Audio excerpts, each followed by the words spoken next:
Highly targeted marketing. I recently sold a home. Not any home, but a waterfront home. And not just any waterfront home, but one with a dock for a boat. It wasn't an easy process. Actually, the house itself was of little consequence.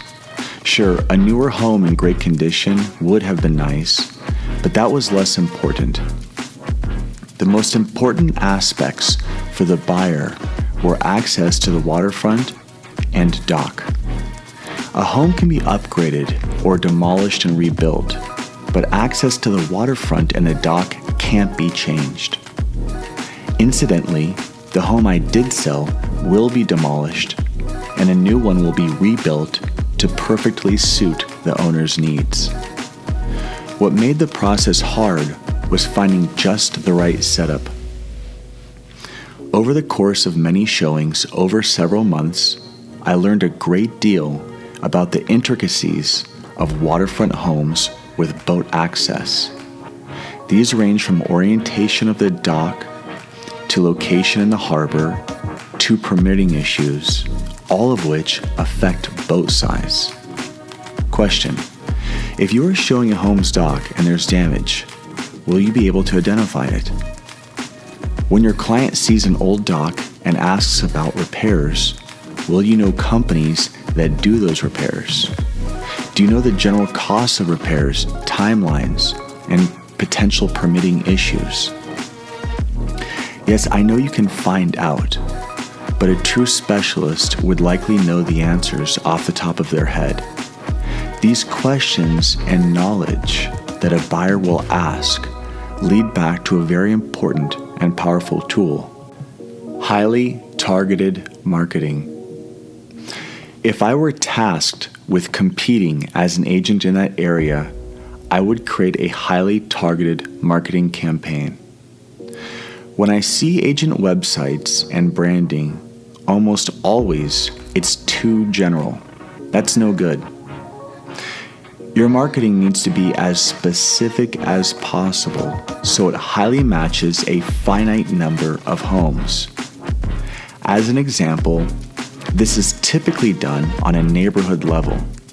So you'll have an agent that brands themselves as the Stonegate Estates Specialist. Accordingly, that agent's marketing should be everything Stonegate specific, meaning anything and everything that a Stonegate Estates homeowner would wonder about or need to find out. But I'll keep my example specific to waterfront homes. Here is what I would do.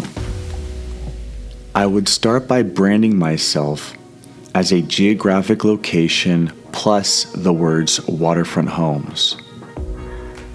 I would use the city name, or if my targeted demographic overlaps city limits, then I would make it regional. For example, I might brand as Shoretown Waterfront Homes, but if my territory went outside of the city of Shoretown, then I'd use a term that references the region. Instead of Shoretown, I'd say Shell Coast Waterfront Homes or Shell Bay Waterfront Homes. I would get a .com domain that has my branding in it. I'd make sure my domain states my full waterfront brand name. I'd call myself a Waterfront Specialist as my title. I would reproduce all of the city's regulatory information on my website in an easy-to-read format. This would include things like harbor fees, a harbor map, rules and regulations, links to applications, and contact information. I would also have links and information to any boating clubs, dock repair vendors, and boat vendors. What questions do waterfront homeowners ask? What questions do waterfront home buyers ask? The answers to these questions must be on my website. At least once a week, I would write an article that answers one of these questions. I would create social media accounts and post the question and answer. News, updates, events, and resources would be updated on my site and actively disseminated on my social media. I would copy and paste the news, updates, and events onto a newsletter that I send out once a week. What information can you put on a newsletter that would be so interesting to a waterfront homeowner that they would want to read it? Right now, if I look at the city's harbor website, I can see a news feed and events feed. The information is there. It just needs to be aggregated and formatted to make it easy to read. I would alternate my newsletter with recent sales of waterfront homes so that owners can see what prices comparable homes are fetching. At this point, it should be obvious to whom I would send my newsletter to. I would choose a number of waterfront homes that isn't too big and isn't too small. Too many, and it will be too costly to market to them. Also, I'll be overwhelmed trying to connect with every owner. Too small, and there will be not enough sales activity to sustain me. I would create a spreadsheet with every address I target, the owner's name, and special or unique facts about them. Ideally, a conversation starter. I would then send a personalized letter to them once a month or so that speaks to them uniquely and asks to be considered if and when the time comes to sell. I would follow every owner on social media that I could, but I would not talk real estate to them on social media unless directly requested. That would be annoying, like having a real estate agent neighbor that wants to talk shop every time you go out to check the mail. On social media, I'd engage with likes or discuss any topic not related to real estate. However, on my profile page, I would clearly state that I'm an agent and want your business, but I'd let people look up my profile and find out themselves rather than force it upon them. It will resonate more that way. What do buyers do when they're interested?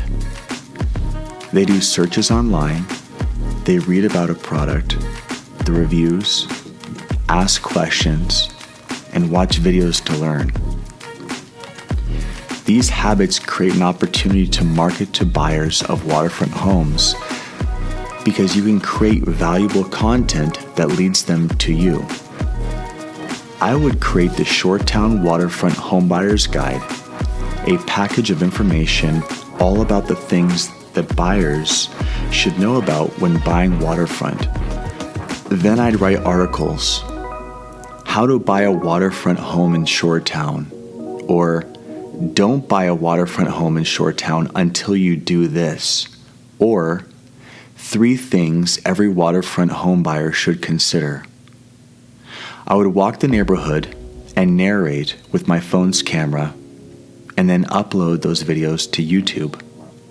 I would teach and show buyers as much as possible so they can learn about waterfront homes, docks, boats, maritime rules, and all the related information on my YouTube channel. Lastly, I'd make sure my social media profiles, my website, and my marketing all clearly indicate that I'm a real estate professional and I want them as a client. Thank you for listening.